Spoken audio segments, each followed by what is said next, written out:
जनवरी पे प्रकाश डालेंगे अपना, और बहुत अच्छा रहेगा। ये अच्छे वक्ता भी हैं, और आप लोग ध्यान से सुने आदित्य खारे जी को।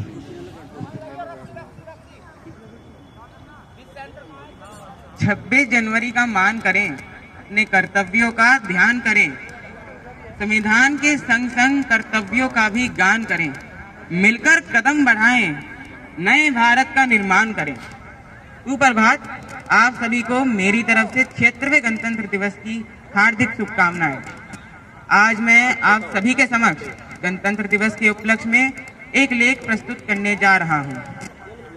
26 जनवरी हमारा संविधान लागू हुआ था, जो भारत के गणराज्य के निर्माण का प्रतीक है। इस दिन 1950 को हमारे देश ने खुद को एक लोकतांत्रिक, संप्रभु, धर्मनिरपेक्ष व समाजवादी राष्ट्र घोषित कर दिया था। भारतीय स्वतंत्रता संग्राम के दौरान 1929 को भारतीय राष्ट्रीय कांग्रेस ने सबसे पहली बार लाहौर में पूर्ण स्वराज का प्रस्ताव रखा था, जिसके मुताबिक 26 जनवरी 1930 को हमारे देश का गणतंत्र दिवस मनाया जाएगा। लेकिन ऐसा नहीं हुआ, इसलिए लोगों ने ब्रिटिश शासन के खिलाफ आवाज उठाई और यह प्रण लिया कि वे तब तक पीछे नहीं हटेंगे जब तक उन्हें पूर्ण स्वराज ना मिल जाए। इसीलिए इस दिन की महत्ता बढ़ाने के लिए 26 जनवरी को पूर्ण स्वराज दिवस के रूप में भी मनाया जाता है। 15 अगस्त 1947 को हमारा देश आजाद हुआ।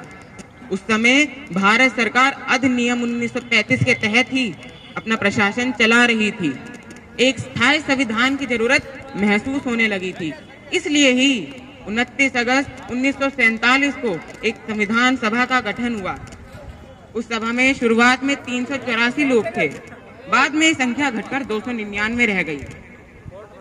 संविधान सभा के पहले अध्यक्ष डॉक्टर सचिदानंद सिन्हा थे। बाद में डॉक्टर राजेंद्र प्रसाद को इसका स्थायी अध्यक्ष बना दिया गया। हमारा संविधान बनाने में कई सारी समितियों का भी योगदान है, जिसमें से सबसे महत्वपूर्ण समिति है मसौदा समिति, जिसके अध्यक्ष थे डॉक्टर भीमराव अंबेडकर। मसौदा समिति ने हमारा संविधान 4 नवंबर 1948 को ही तैयार कर दिया था। बाद में इस पर बहुत सारी विस्तृत चर्चाएं हुई। अंततः 26 नवंबर 1949 को हमारा संविधान बनकर तैयार हो गया। भारतीय संविधान विश्व का सबसे विस्तृत लिखित संविधान है, जिसमें 395 अनुच्छेद, 22 भाग व 12 अनुसूचियां हैं। हमारे संविधान में ब्रिटेन की संसदीय प्रणाली, अमेरिका के मौलिक अधिकार और आयरलैंड के नीति निर्देशक तत्व भी मौजूद हैं। फिर 26 जनवरी 1950 को हमारा संविधान लागू हो गया था, जिसके बाद हमारा देश एक संप्रभु गणराज्य बन गया था। डॉक्टर राजेंद्र प्रसाद ने देश के पहले राष्ट्रपति होने की शपथ ली और इस दिन को गणतंत्र दिवस मनाने का निर्णय लिया गया। भारत में हर साल गणतंत्र दिवस बड़ी धूमधाम से मनाया जाता है। राजपथ नई दिल्ली से भव्य परेड का आयोजन होता है, जिसमें भारतीय सैन्य शक्ति, सांस्कृतिक विविधता और प्रौद्योगिकी में प्रगति का प्रदर्शन दिखाया जाता है। राष्ट्रपति तिरंगा फहराते हैं और राष्ट्रगान गाया जाता है। हमारी भारतीय सेना, वायुसेना और नौसेना अपने शौर्य और बलिदान का प्रदर्शन दिखाती है।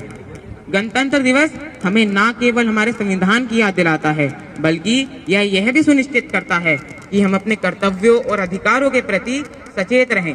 इसका संदेश यह है कि भारत हमेशा न्याय, समानता और लोकतंत्र के मूल सिद्धांतों पर ही चलता रहेगा। इस दिन हमें भी ये प्रण लेना चाहिए कि हम अपने संविधान द्वारा सुनिश्चित किए गए अधिकारों और कर्तव्यों का पालन करेंगे और अपने देश को प्रगति की ओर ले जाएंगे। क्योंकि 26 जनवरी का सही मायनों में यही मूल संदेश है कि किसी भी देश की प्रगति उसके नागरिकों के योगदान और कोशिशों पर ही निर्भर करती है। अंत में मैं यही कहना चाहूंगा कि वसुधा का नेता कौन हुआ, भूखंड विजेता कौन हुआ, अतुलित यश क्रेता कौन हुआ, न मन प्रेता कौन हुआ, जिसने न कभी आराम किया, विघ्नों में रहकर नाम किया।